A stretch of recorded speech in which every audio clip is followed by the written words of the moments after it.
ایران له اسرائیل سره د جګړې په نهمه ورځ له یو ناڅاپه او ملامتوونکي برخلیک سره مخ شو. Massive precision strikes on the three key nuclear facilities in the Iranian regime, Fordo, Natanz and Esfahan. د یکشنبې سهار د امریکا ستراتیژیکې جنګي الوتکې برید د ایران هوايي حریم ته ننوتلې او دغه هېواد اټومي مرکزونه یې داسې په نښه کړل چې ان نه یوازې د تهران مشران بلکه نړیوال هم ورته حیران پاتې شول. دغه جنګي الوتکو د فردو، نتنز او اصفهان اټومي تاسیسات په نښه کړل او ډونالد ټرمپ د روسیې له ګواښونو سره د امریکا بې ساري ځواک نړۍ ته وښود. But in tonight's action against Iran's nuclear facilities, America has been truly unsurpassed.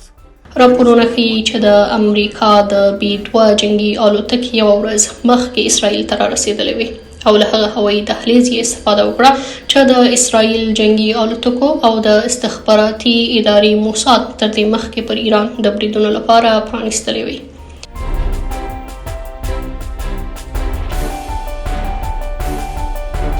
د ایران او اسرائیل جګړه د جون په 14مه پیل شوې وه او د اسرائیل جنګي الوتکې په لومړیو ورځو کې د ایران نظامي چارواکي او اټومي مراکز په نښه کړل. We struck at the heart of Iran's nuclear enrichment program. We struck at the heart of Iran's nuclear weaponization program.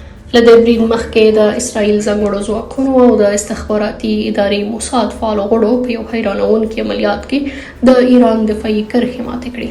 الوتکو ته لاره هواره شوه او لږ تر لږه 10 لوړپوړي نظامي قماندانان ووژل شول. البته ملت ایران و مسئولان کشور در برابر این جنایت سکوت نخواهند کرد. ایران بیا د ځواب په توګه پر اسرائیل درنې توغندیزې او ډرون بریدونه پیل کړل.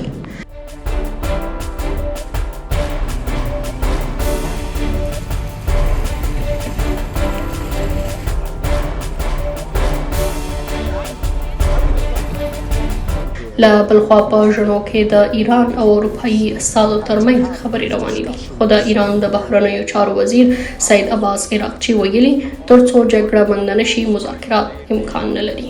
Monitoring of IAEA and despite the fact that attacking such facilities are absolutely banned. خو له دې سره د ایران د نظام بدلون په اړه شایعات هم زیات شوي دي.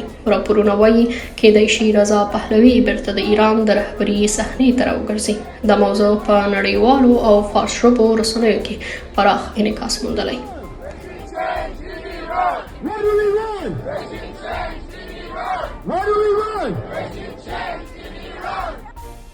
من بارها به شما یادآوری کردم که بهتر است با مردم همراه بشید تا اینکه با این نظام بمانید و شاید هدف بعدی خود شما باشید.